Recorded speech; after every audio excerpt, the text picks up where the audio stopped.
तर संत तुकाराम महाराज पालखीचा आज 15वा दिवस आहे। संत श्रेष्ठ तुकोबांच्या पादुकांना आज निरास्नान घातलं जाणार आहे। थोड्याच वेळात संपूर्ण सोहळा जो आहे तो पार पडेल। संत तुकाराम महाराज आषाढी वारीला पंढरपूरला विठ्ठल दर्शनासाठी जायचं, त्यावेळेस त्यांना कोळी बांधव होडीत घेऊन जायचे आणि त्या ठिकाणी संत तुकाराम महाराज स्नान करायचे। त्यामुळे त्यांच्या पादुकांना स्नान घालण्याची जी प्रथा आहे ती अनादी काळापासून चालत आली आणि पुढे अनंत काळ चालत राहणार आहे। त्यानंतर तुकोबांची पालखी ही सोलापूरकडे देखील मार्गस्थ केली जाईल।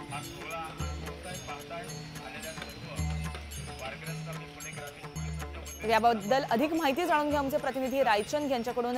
रायचंद, सध्या पुण्यामध्ये काय कशा प्रकारचं वातावरण आहे? वैष्णवांची मांदियाळी आम्ही दृश्यांच्या माध्यमातून पाहू शकतोय। थोड्याच वेळांमध्ये तुकोबांच्या पादुकांना निरास्नान देखील घातलं जाणार आहे, काय सांगाल? नक्कीच आपण आता करा नदीच्या काठावरती आहोत, नीरा नदीच्या काठावरती आहोत आणि पालखी पुणे जिल्ह्याच्या शेवटच्या टोकावरती आहे। थोड्याच वेळामध्ये आता इथं पालखी तुकोबांच्या पादुकांना निरास्नान घातलं जाणार आहे। अनेक वर्षाची परंपरा आहे। तुकाराम महाराज ज्यावेळेस पंढरपूरच्या विठ्ठलाच्या दर्शनाला जायचे त्यावेळेस याच नदीत स्नान करून जायचे। खरं तर मागच्या 6 वर्षापासून या नदीला 6 वर्षापूर्वी या ठिकाणी दुष्काळ पडलेला होता। त्यावेळेस अक्षरशः टँकरने पाणी आणून या ठिकाणी पादुकांना स्नान घालावं लागलं, पण यंदा पाऊस चांगला आहे आणि त्या निमित्ताने नीरा नदी आपण पाहतोय दुथडी भरून वाहते। या ठिकाणी भाविकांनी वारकऱ्यांनी गर्दी केलेली आहे आणि आता या सोहळ्याला सुरुवात झालेली आहे। तुकोबारायांच्या ज्या पादुका आहेत त्या पादुकांना आता स्नान घालण्यासाठी पादुका नदी पात्रात उतरलेल्या आहेत। मोठी गर्दी या ठिकाणी आपण पाहतोय आणि ही सगळी दृश्य आपण आज सकाळची सुरुवात जी आहे आपली त्या स्नानाने होते। ही सगळी दृश्य न्यूज 18 लोकमतवरती पाहतोय। थोड्याच वेळामध्ये निरास्नान झाल्यानंतर पादुका पुणे जिल्ह्यामधून सोलापूर जिल्ह्यामध्ये प्रस्थान करतील। पुणे पोलिसांचा भार कमी होईल आणि त्यानंतर सोलापूर पोलिसांची जबाबदारी वाढणार आहे। त्यानंतर अकलूज येथील महाविद्यालयावरती जे ग्राउंड आहे माने विद्यालयाचं त्या ठिकाणी सुद्धा एक रिंगण सोहळा असणार आहे। पण आता जी दृश्य पाहतोय आपण ती अतिशय सुंदर दृश्य। तुकोबा ज्या नदीमध्ये पंढरपूरला जाताना स्नान करून जायचे, या मार्गावरून कधी पाऊस असायचा, कधी नदी दुथडी भरून वाहत असायची। या ठिकाणचे जे कोळी बांधव आहेत ते त्यांना होडीमधून घेऊन जायचे आणि अनेक दिवसाची सगळी परंपरा आहे। खरं तर या माध्यमातून जेव्हापासून पालखी सुरू झालेली आहे तेव्हापासूनची, पण आज तोच सोहळा पुन्हा एकदा अनुभवण्यासाठी या ठिकाणचे जे वारकरी आहेत या सगळ्या आठवणी ताज्या करताना दिसत आहेत। या ठिकाणी नदीच्या दोन्ही बाजूंनी जी गर्दी दिसते ती गर्दी आपण अगदी टॉप अँगलवरून पाहू शकतोय।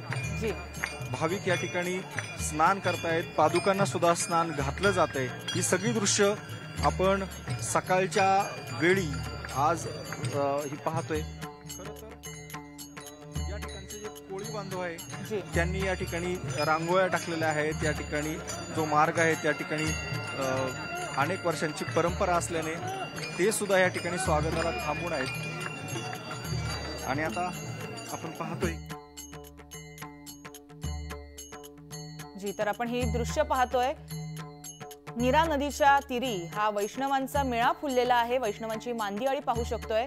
थोड्याच वेळामध्ये तुकोबांच्या पादुकांना निरास्नान घातलं जाणार आहे। निरास्नान सोहळा जो आहे आणि हा संपूर्ण सोहळ्याचे साक्षीदार होण्यासाठी याची देही याची डोळा हा संपूर्ण सोहळा पाहण्यासाठी इथे आपण वारकरी मंडळी जी आहे ती जमलेली पाहू शकतोय।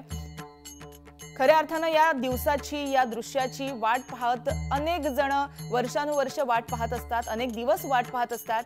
खऱ्या अर्थानं या संपूर्ण घटनेला सुद्धा तितकाच मोठा इतिहास आहे, तितकीच मोठी परंपरा आहे। खरं तर तुकोबा जेव्हा पंढरपूरला जायचे, पंढरपूरची वारी करायचे, तेव्हा याच मार्गाने ते जायचे आणि त्यावेळेस कोळी बांधव जे आहेत ते या नदीच्या तीरी त्यांना होडीमधनं पलीकडे घेऊन जात असत। या नीरा तीरी ते स्वतः स्नान करत असत आणि त्याचीच कुठेतरी ही जी प्रथा आहे आणि ही जी परंपरा आहे ती आजतागायत चालू आहे। तुकोबांच्या पादुकांना निरास्नान घातलं जात आहे। पुन्हा आपण आपले प्रतिनिधी रायचंद यांच्याकडे जाऊया। रायचंद, सध्या काय तिकडचं वातावरण? आता आपण जर पाहिलं तर या ठिकाणी आरती सुरू झालेली आहे. तुकोबांच्या पादुका या ठिकाणी आणलेल्या आहेत आणि आरती झाल्यानंतर हे सगळं स्नान सोहळा उरकेल. प्रचंड गर्दी आहे. नदीची दोन्ही पात्र दोन्ही बाजू भाविकांनी फुलून गेलेल्या आहेत. आरती सुरू आहे.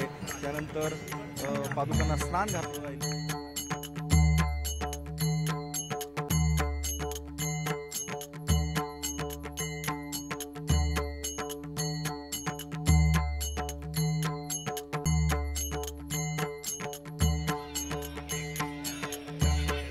तर तुकोबांच्या पालखीचा निरास्नान पादुकांचा निरास्नान सोहळा जो आहे तो आपण आता पाहतो आहोत. थेट ही दृश्य जी आहेत ती नीरा नदीच्या तीराची आपण प्रेक्षकांपर्यंत पोहोचवत आहोत.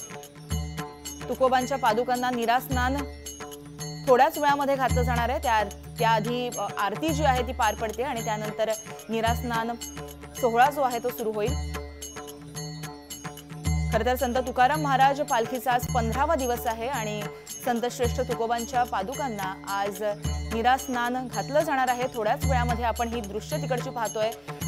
आरती झालेली आहे आणि थोड्याच वेळामध्ये पादुकांना निरास्नान घातलं जाईल.